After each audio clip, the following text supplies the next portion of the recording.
Well, thank you very much, Todd, and can you hear me? Don't have quite as far-reaching a voice, but we can't seem to get the mics working, so we'll just have to do this. I'm delighted to be here. I live in Ottawa, Canada. The snow is this deep this year, and I actually got, Charleston, sunshine, warmth. Oh, it was cold last night, but I'll go home just in time for it to get nice and warm here, but I'm really, really pleased to be here. I'm going to talk to you about the issue of water, but also the human right to water, which is something I've been deeply involved in. In Canada, I'm the chairperson of a national environmental and social justice organization. We're very grassroots oriented, and we work a lot with youth and Indigenous people, environmental groups, and so on. I also do a lot of work internationally, putting together an international water justice movement. So it's my life is crazy, and I have, yes, been in fact tear-gassed on every continent, and I really want you all to put that on your bucket list. It's really very important to take some chances in life. I'm going to try to convince you that the issue of water is at least as important as climate change as we've come to understand climate change. Put it a different way. People will often say, well, climate change, greenhouse gas-induced climate change is responsible for the following things, and it's all, water gets wrapped into that. So, and of course there is a huge impact on water when we have these extremes and all that we know about what climate change and climate chaos is doing to water. But separately from that, I want to convince you that what we're doing in mismanagement, displacement, abuse, over-extraction of water is actually one of the causes of climate chaos. And the restoration of watersheds and the restoration of what cares for watersheds, which is wetlands and forests and decent soil and so on, can be one of the solutions. So I really want us to get that in our heads, but I also want to get it into our heads collectively. Two more things. One is that we have a global crisis on water, and the second is we can do something about it. We're not too late. This is not an issue that's gone beyond our ability to do something. So I'm going to take you out in the world a little bit, then I'm going to come back to the United States and then a little more locally, and then talk to you about things people can do. I don't have a PowerPoint. I only use PowerPoint when I have to give a presentation in French, so I can pretend my French is better than it is. And so there are basically two major crises that we're dealing with when we talk about water. The first is ecological. Now this is something that's counterintuitive because we all learned as kids, and we're still learning it in school, that the world can't run out of water. You'll remember that we had those back in grade 5 or 6 or whatever, those diagrams that showed the hydrologic cycle, and the water goes round and round, and it's not only the same amount of water, it's the same water that was here when the dinosaurs were here and so on, so we can't destroy it. Well, wrong. Not true. We have to get rid of that right away. What we're dealing with now, the UN calls the scourge of the earth. The UN reports that the demand for water will increase by 55% over the next 15 years. But by that time, global water resources will only meet about 60% of the demand. Now try to figure what we're talking about. We're talking about a world, a planet running out of clean water. This is a recipe for disaster. Today, 3.6 billion people live in areas of water shortage in the world. And this could rise to 5 billion, 5 billion, not million, in 30 years and 7 billion in 50 years. We're not just talking climate change here. We're talking about the demand for water going straight up and the supply of clean, accessible water going straight down. We know that Africa, India, the Middle East, Australia are all slated for severe water crises. Australia's government just announced about 2 months ago, let's face it, we're in permanent drought. Let's stop pretending this thing is cyclical. But we really need to look to countries that have lots of water, like my own, Canada, and your own, and countries like China and Brazil that have a great deal of water but are destroying it. In China, if you can believe this, over half of the rivers have disappeared since 1990. Half of the major rivers are gone. They've been over-extracted to make all of the, pillowcases and rubber duckies and everything of the world, right? And Brazil is another country that never had any record of drought in Brazil. It's a hugely water-rich country, but in the last several decades, they've had massive drought in the south. because they're cutting down the Amazon very, very quickly. And the Amazon rainforest, like all forests, gives off a great deal of water vapor. The vapors get caught in what are called flying rivers. These are the atmospheric rivers that carry the water, the rain, far, far away, and every year, you know, rain all over southern Brazil, and every year they can count on the exact amount of rain. They're cutting down the forest so quickly. The scientists are saying not only is this causing drought in Brazil, it's causing drought. They say the taking down of the rainforest is causing drought as far as Texas and California. And as I say, it's not just climate change. We're depleting, we're polluting, we're degrading, and we're over-extracting, particularly over-extracting groundwater far faster than any system really can care for it. So we're taking the groundwater out of the ground faster than nature can replenish it. So it's really important for us to get an idea or a notion that we have taken water for granted. I call it the myth of abundance. We were taught, as I said earlier, that you can't run out, so we can do whatever we want to it and it'll still be there. This is my speech to you today. If you remember nothing, you must remember this, that that's not true. We've got to stop doing this.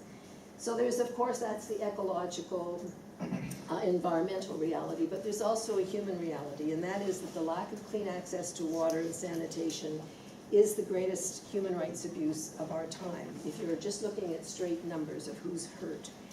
And it's about to get much worse as you have the, again, this twin problems of growing poverty and people doing without many things, not just water in certain parts of the world, but then receding water tables. And this is what happened in Cape Town, South Africa in the last few years. You probably remember last year they were talking about the day that the water was going to run out in Cape Town. Well, they took pretty extreme measures and they put that off for now.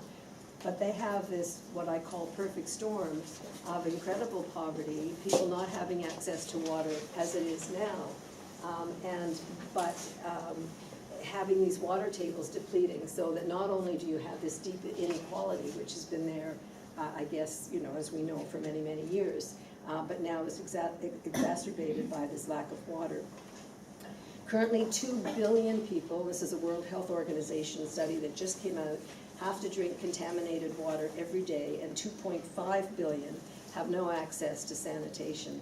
I was in one slum in India, just outside of one of the big cities, and 5,000 people, excuse me, technically share a toilet there. Well, you can imagine that's not true. Close to 3 million people, mostly children under 5, die of waterborne disease every year, and more than half the hospital beds on Earth are filled with people suffering from this condition. The lack of clean water kills more children in our world than all forms of violence together, including war. So we have this twin crisis, and it's coming. It's not just in the global south, and this is one of the incredibly important messages that I want to bring to you today. Even water-rich America has many crises. The Ogallala Aquifer is the aquifer that goes down the spine of the western United States. Used to be the size of Lake Huron, the groundwater, one of the Great Lakes. And it's just a shadow of its former self. They have 200,000 deep wells operating 24/7. And people talk about what they call planned depletion. It's due to run dry in our lifetime. Now, this is the Ogallala Aquifer provides a great deal of the food that people eat in the United States every day, but they also export massive amounts of it. A man named William Ashworth wrote a fabulous book called Ogallala Blue, and he talked about how they discovered these circular rotating deep well bore wells in the 1950s, and they turned the area from basically desert into this paradise, this oasis where they are now producing huge amounts of corn, particularly for corn ethanol. He says that groundwater mining was not only became a way of life and gave people incredible riches, but it's become a way of death, because it will absolutely run out in our lifetime. There's a new national study in this country that was done by multiple universities that warns us that groundwater in the US is way more shallow than previously thought of. In fact, about half of what was estimated by scientists. And this is really interesting, because normally when they're assessing how much groundwater there is, they examine how fast the water tables are falling in previous studies. These researchers looked at, but in this study, they looked at water chemistry to determine what the quality of the deep groundwater was. And they found out that, of course, as we know, that salt water and contamination is seeping into much of our groundwater. So we may know that it's this deep, but you can't assume that you can access water below a certain level. So they say we only have in this country about half the amount of groundwater that we thought we had. And what are we doing to these groundwater reserves? Well, there are more than 680,000 legal underground waste injection sites in the United States, and more than 150,000 legal waste injection sites shoot chemical-laden industrial waste, industrial fluids, thousands of feet below the Earth's surface into deep groundwater systems. The records are being kept, but there's basically very little information on how much they're leaking into our drinking water, and there is absolutely no federal oversight of this practice. Out of sight, out of mind. I'm reminded of reading of this scientist, this engineer who took the first cup of water when they found a reserve of groundwater under Mexico City, and Mexico City is sinking. I don't know if you've been there, but you kind of look at the big churches and they all kind of are on their side. It's called subsidence because the water table under them has been removed, and basically everything's sinking. So finding this groundwater site was very important. So he took a cup and he drank it, and he said, this is why you take care of your groundwater, because one day you're going to need it. This notion that you could just dump anything you want into it is just absolutely not true. So we know that we are treating we're over-extracting groundwater and we're polluting groundwater, thinking that we have unlimited sources. We do not. And as well, there's a fracking frenzy here. Since 2005, there have been over 140,000 fracking wells drilled or permitted in the United States, with many more on the books. Each one contains as many as 600 chemicals, many of them carcinogenic. We know this from a whole variety of studies now. And of course, fracking not only uses a great deal of water, but it contaminates a great deal of water. California is the most hydrologically altered landmass on the planet and has destroyed much of its wetlands and forests that protected the traditional watersheds. A new study is predicting a very sharp increase between the bouts of deep drought and extreme rain, which we've just seen in California in the last few days, including these cycles, one following the other. Climate change, of course, means more water vapor in the air, which means more water stored in atmospheric rivers, these rivers I was telling you about from Brazil, which means more violent precipitation followed by longer periods of drought. And we always hear, well, can't they capture that precipitation when there are mudslides or whatever? But no, because if the soil is hardened and destroyed from chemical overuse, the water isn't seeping into the ground the way it needs to be. And the Great Lakes are in trouble. The Great Lakes are, as you know, a very important source of water for North America. It produces a great deal of our food. We have invasive species. We have warming of the waters. Lake Erie is they say it may be dying again. This eutrophication, which is the runoff, the nutrient runoff, mostly from factory farms, is back, just covering parts of the lake every summer with blue-green algae. And a global study of water taking around the world said that if the Great Lakes are being mined, the groundwater is being extracted at the same rate as the global rate, and I quote this and you'll say, well, I never heard of that. The Great Lakes could be bone dry in 80 years. This isn't me saying this. This is a group of international scientists who did a study of groundwater extraction around the world. Now, if you've ever stood on the shores of one of the Great Lakes, the concept that this could be gone is just crazy. Except when you read about the Aral Sea, which was a lake in the former Soviet Union that was so big, it was the 4th largest lake in the world. It was so big they called it a sea, the Aral Sea. It's basically gone. Not climate change, over-extracted for cotton production in the desert, and just over-extracted for whatever they needed it for. At least 40 U.S. states will face serious water shortages in the next 10 years, says the U.S. Government Accountability Office, due to decreased water supply and increased water demand. So we're talking 40 of the 50 states are already it's already been mapped and predicted where this is going to happen and how much, and in which areas. And much of your country's water infrastructure was built just after World War II, and it's wearing out. Basically, they desperately needs infrastructure rebuilding. Every year there are 240,000 water main breaks that leak 2 trillion gallons of drinking water into the streets and waterways and so on that could be caught and captured with infrastructure rebuilding.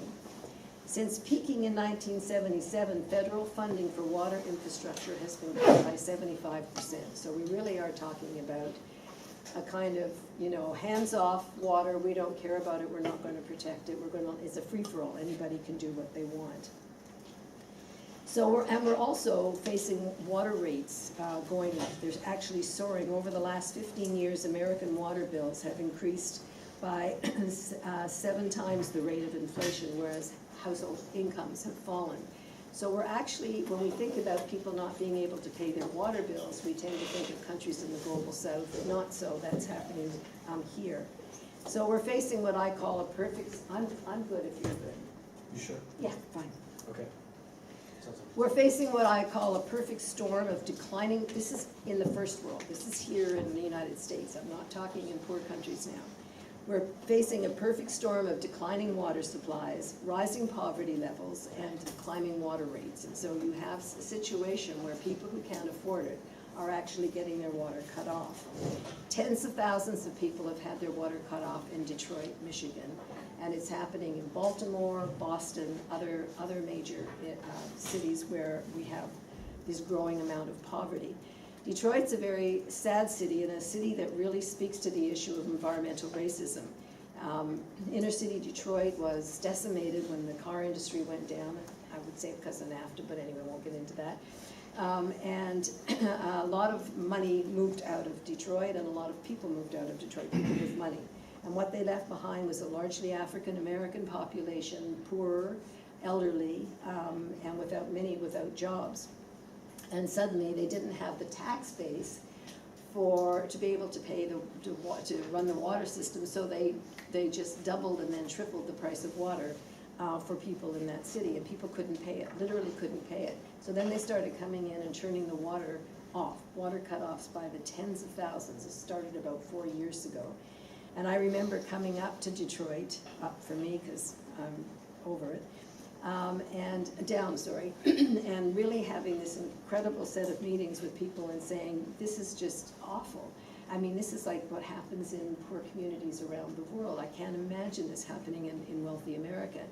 And they said, well, it's, we think it's a form of racism because we don't think people care.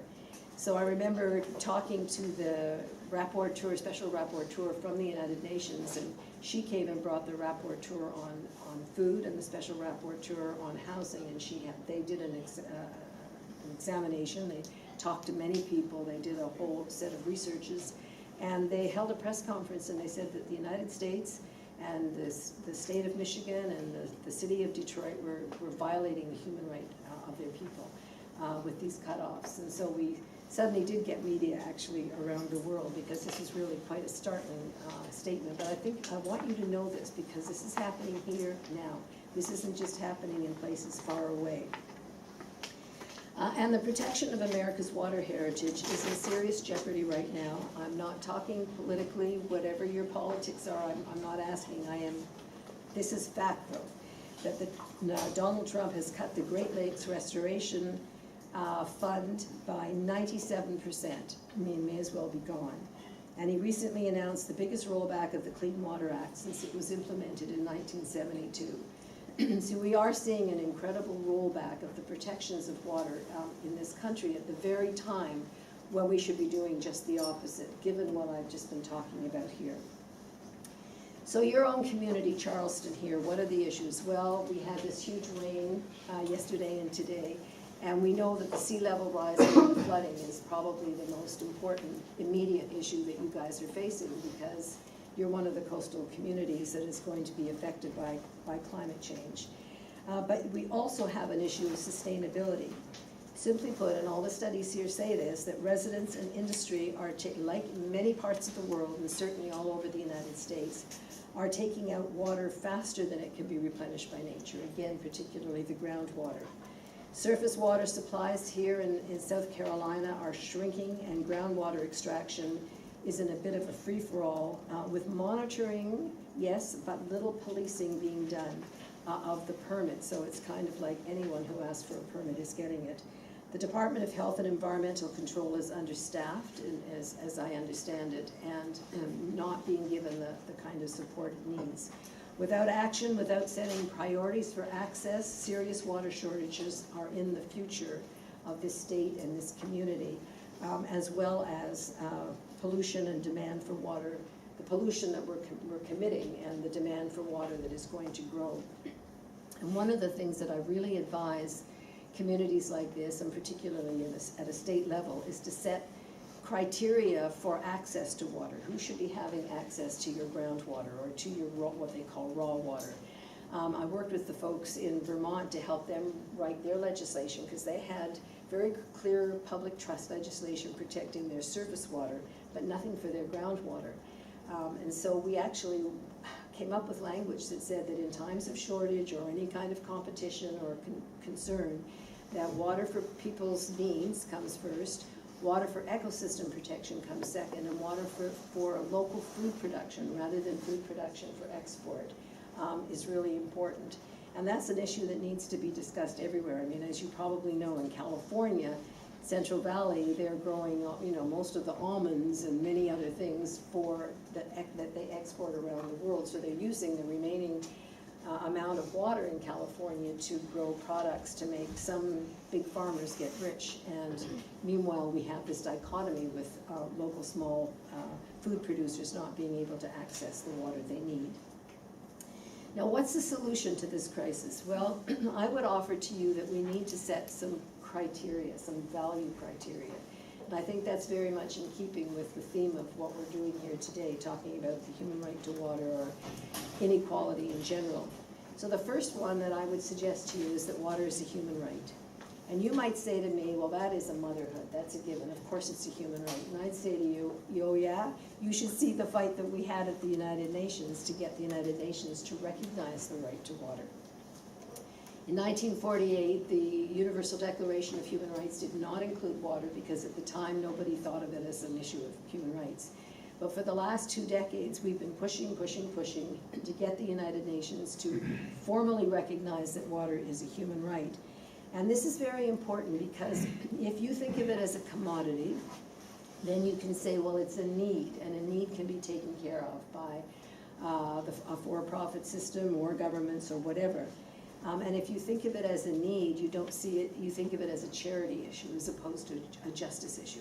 But water is seen as a human right, and it's recognized by all of the countries of the world as a human right, then it's a matter of justice, and people can say, this is my human right, you have no right, I don't have to watch my child die of waterborne disease because I don't have the money to pay for it. This is my fundamental human right, and it really changes the lens on the political discussion we're having. So denying people or communities clean water and sanitation is a violation of their human rights. 2010, we finally got the United Nations General Assembly to recognize the human right to water and sanitation. I was there. I was a nervous wreck because we thought we weren't going to get it. All the World Bank was against it. Big parts of the UN were against it. My country opposed. Your country opposed. Great Britain opposed. The big bottling water companies opposed. The big for-profit service company, water service companies opposed it. And we thought we were going to lose. And I was up in the balcony the day that it happened, and I was with my staff, and they were in tears, and we're going to lose, and I was saying, it's okay, because we'll be back in 2 years or 5 years or whatever, and we'll get it, because I'm very determined, right? So the way they vote at the UN, so this is all the countries, right? This is the General Assembly. They sit in the big General Assembly hall, it's gorgeous, and they vote at their desk, so it comes up right away on a great big electronic chart, so right away you know. So there we are, absolutely expecting we're going to lose. 141 countries vote in favor. No countries oppose, even the US and Canada, which were out there vocally opposing it. They abstained, 41 countries abstained.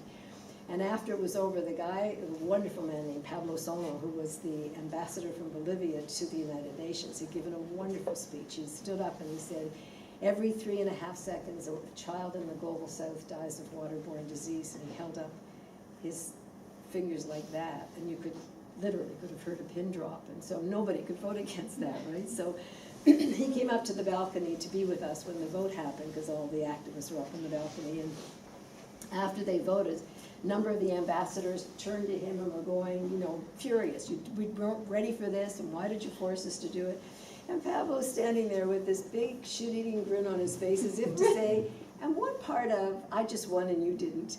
It's not clear here. It was just one of those sweet, sweet moments. And in my opinion, the human family took an evolutionary step forward when this happened. And you should know that your country that year joined the Human Rights Council at the UN, and 2 months after this happened, changed its position and came out totally in favor of the human right for water, the concept. So this is a big thing, because the U.S. often doesn't do that. The U.S. often sets up introduces its own parallel legislation at home. So it was a big deal. And now, almost 4 dozen countries have either amended their constitution or brought in a separate new law recognizing the human right to water. Here in the U.S., governments now have the obligation to ensure clean drinking water to their people, and I would really like people to start using this obligation and really enforcing it. This means no more cutoffs to people who cannot afford it. Yeah, if you decided that you don't want to pay your water bill, but you have the money, that's different. If you can't afford it, you cannot have your water shut off. That's a violation of the human right to water. It also means adopting or enforcing strict laws about what we put in our waterways. We are far too lax with chemicals and toxins we dump, particularly into our groundwater. And if you think I'm just talking about the U.S., my last book was on how bad Canada is and how we dump chemicals into our water. And so believe me, I'm more critical of my own government than I am of yours. But it does mean that we need the law. Martin Luther King said, legislation may not change the heart, but it will restrain the heartless. And we really do need to maintain the Clean Water Act. We need to introduce new and better and more stringent laws around protecting water. It must be seen as a kind of violation to each other. It's a health violation if we put chemicals in the water that come back to haunt us. And don't think groundwater and surface water are separated. It's all kind of one moving body of water. It's like putting poison in a piece of your blood, or one place in your blood, and thinking it's not going to move. It's going to move. It also means serious investment in water infrastructure. And I don't know if you guys know about the Water Act. It's called the Water Affordability, Transparency, Equity, and Reliability Act. It was introduced a couple of years ago. It's been revised, and it's being reintroduced, I think, in about a week in both Congress and the Senate. It would create a water trust fund and provide $35 billion a year to drinking water and wastewater improvements across the country toward the goal of clean, safe drinking water for all Americans. The Water Act would address the persistent chemical pollution in affected areas. It would prioritize getting the lead out of the drinking water in homes and schools. It would help small, rural, and indigenous communities and create close to 1 million jobs. I think supporting this legislation is a crucial step in getting to the human right to water. So that's the first of my 3 principles. The second is that water is a public trust. Now, trust me, there's a great big fight going on out in the world about who controls water. Is it a commodity to be put on the open market for sale like oil and gas, or is it a human right and a commons? Is it something that we all own together? And there are very different views on this. Business schools and many corporations around the world teach that the best way to deal with the crisis I've described is put it out on the market and let the market decide. Well, that will help decide things, but it will also kill many, many, many millions more of people. And I can't imagine thinking of what will happen to the environment if it can't afford itself, if you see what I mean. If it's all about the market, then how are we going to protect nature and watersheds in their natural form? When this happens, water gets governed by the profit motive, subverting the right to water and protection of the world's dwindling water sources gets compromised. There's a guy named Peter Brabeck. He's just resigned or retired from being the CEO of Nestle, which is the biggest bottled water company in the world. And he said that the notion of water as a human right was ridiculous. Now he says, okay, well, I'm all hard. I would put 1.5% of the world's water aside for the poor, and everything else goes on the market. So we're fighting the privatization of water services. That's where a municipality hands over its running of its services, either wastewater or sewage or drinking water, to private companies. And we know, we've got study after study, they're way more expensive, they cut corners, they to increase their profits, they raise water rates, always. And we get poorer service from them. Food and Water Watch, which is a group, if any of you want to know more about all of this, you can go to their website, found that for-profit water service charged 59% more for drinking water services and 63% more for sewage services than public water companies. So if you want the human right to water and you want everyone to have it, you've got to keep those rates down. And the way to do that is to take the profit motive out of the delivery. I'm not saying there isn't a place for the private sector, but not in the delivery or the decision about who gets access to water. The World Bank and the big water utilities are aggressively promoting water privatization in the global south. There's a city and a region called Cochabamba in Bolivia, and they had one of the first water wars back in the 1990s, the late 90s. The World Bank had come in and said, okay, we're going to give you money for water services, but you have to take this private company, Bechtel it was, and they're going to set up a water company. And the first thing the company did was triple the price of water. Well, it's an indigenous, largely indigenous country, community. They couldn't afford it. And then the company said, oh, and by the way, we own the rain coming from the clouds. So if we find you hoarding or gathering this water, we're going to fine you. So there was an uprising, and the people rose up. They brought the army in. People were killed. I mean, it was a real water war. And the people won. The World Bank was forced to retreat, and the company was forced as well. But I once asked a man named Oscar Oliveira, who was the man who led this fight. He was a shoemaker. He'd never been outside of his city, never done anything like this in his life. He got tear gassed a lot this time.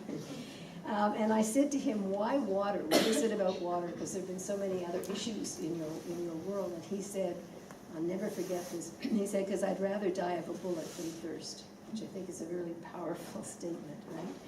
But the tide is turning on many, many cities in the world, including Atlanta and a number here in the U.S. Have decided no privatization. And Baltimore recently banned the privatization of water services altogether.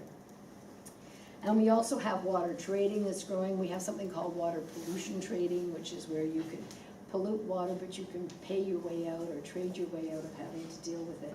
There are many ways in which we can look at the destruction of water as being something profitable for those who want to profit from it.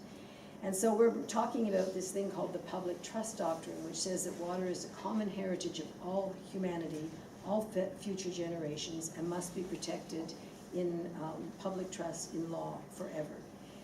And that means that it can't be bought or sold or hoarded on the open market. So it's really important that we have an understanding that it's a public trust. So that's the second. And the third is that watersheds have to be protected and restored. Water has rights outside of its relationship to us. I don't know if any of you have heard of the whole concept of the rights of nature, but this is it's kind of a new and a very old thing. That came out of a meeting that a bunch of us also had in Bolivia after the failure of the Copenhagen climate summit in 2015, I guess, 13.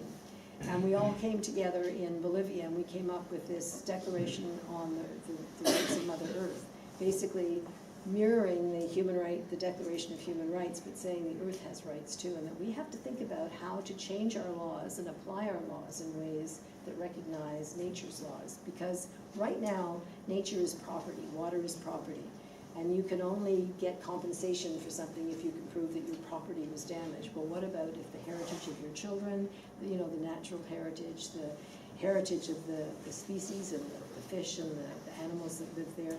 Nobody's speaking for them. So we really need to think about how we can change this. And we need to stop seeing water as a resource. It's the essential element of a living ecosystem. We need to protect our groundwater. We need to stop the legal contamination of this shared heritage.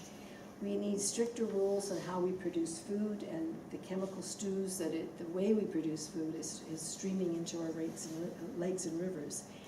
We need much stricter laws on chemicals, insecticides, herbicides used to produce our food, but as I say, are contaminating our waters.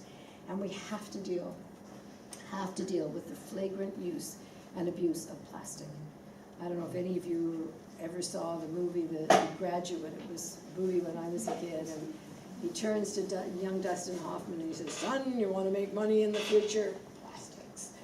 And boy, oh boy, was he right. Is there ever a lot? 1 million plastic bottles are bought around the world every minute. 1 million plastic bottles are bought around the world every minute. We will be producing 500 billion single-use plastic bottles by 2020, within a year. If you place them to end, each year's supply that we're producing of these single plastic bottles would reach over halfway to the sun. It comes back to where are we putting them? Well, guess what? A stunning, this is an international statistic, 91% of all plastic bottles do not get recycled.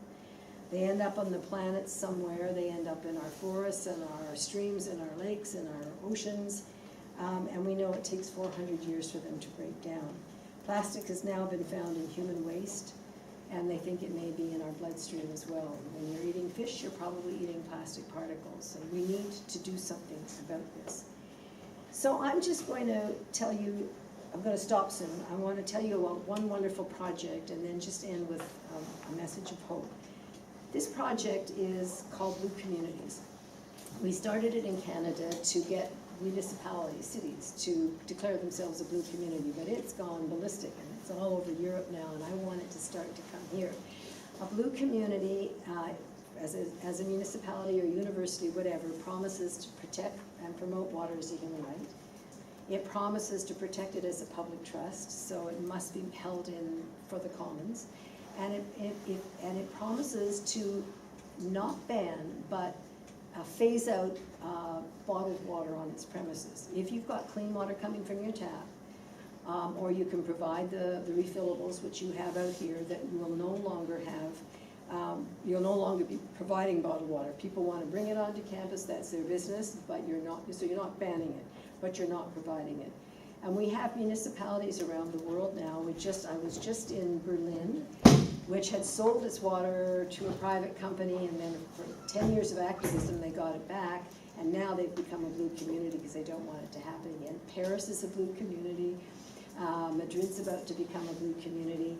But the big thing that started to happen is that other than municipalities, institutions are becoming blue communities, and a number of universities in Europe have decided to become blue communities, and it's a positive thing you can do. It's not, I don't know if any of you are activists in this room, but as activists, we're often against a lot of things, you know. You're against everything. And this lets you be for something very, very exciting, and lets us put forward a set of values, and you could include it. It doesn't have to stop with these 3 principles. You can include something local that is really part of how you see what the issues are for you. So I'd love, anybody wants to talk about this university or your city becoming a blue community, please let me know. We'd love to work with you. So finally, I'm just going to share my great worry and my great dream with you. My great worry is that there is great potential for growing conflict and competition and even violence in our world as the waters of the world become more scarce.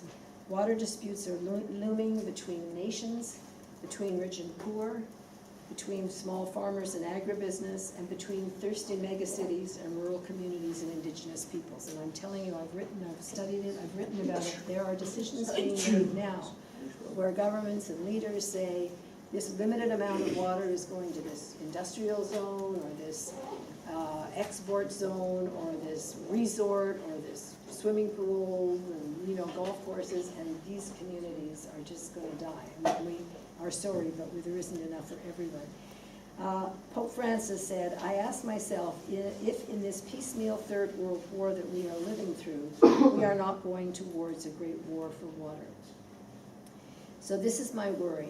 But just as water can become a source of division, it can bring people, communities, and nations together in the shared search for solutions. Water survival is going to mean we have to work with each other. It's going to mean, in certain communities, it's going to mean either we kill each other or we work together, because there isn't enough for all of us unless we come together to protect and share it. There's a wonderful example in the Middle East where all of the troubles are that we know, where groups of people from Palestine and Israel and Lebanon and other communities have come together to protect the Jordan River, to clean it up and to protect it. And they work with each other, and there's one place where they actually took the wall down, part of the wall down between them, because their families had become so close in putting this together. We need a new water ethic that puts water protection and water justice at the heart of all our policy and practice, and the notion of equality and justice. So my great dream is, if we do it right, water can become nature's gift to teach us how to live more lightly on the earth and in peace and respect with one another. I really believe with all my heart that this is the moment. You guys, being young, you got the whole world in front of you, and become an activist. You don't have to choose my issue. Climate change has got many faces. Equality issues have many faces, but it's really important that you care about something beyond yourselves. And I know, I'm sure I'm talking to people who do care, or you wouldn't be here, beyond yourselves. But it's really, it gets you up in the morning. It keeps you healthy. I swear that I believe that. And as a 95-year-old friend of mine says, when people get tired and worn out and worn down, and she says, oh, you cut that out. She says, you know, fighting for justice is, you do it every day. And when she gets really mad at us, she says, oh, fighting for justice is like taking a bath. You do it every day or you stink. So I would really urge you to say that this is an incredible time to come together, because I've never seen a time with so many exciting movements using technology, finding each other in the way that we are, coming together to truly believe and make it real that another world is possible. So I thank you, and really happy to discuss all of this with you. Thank you.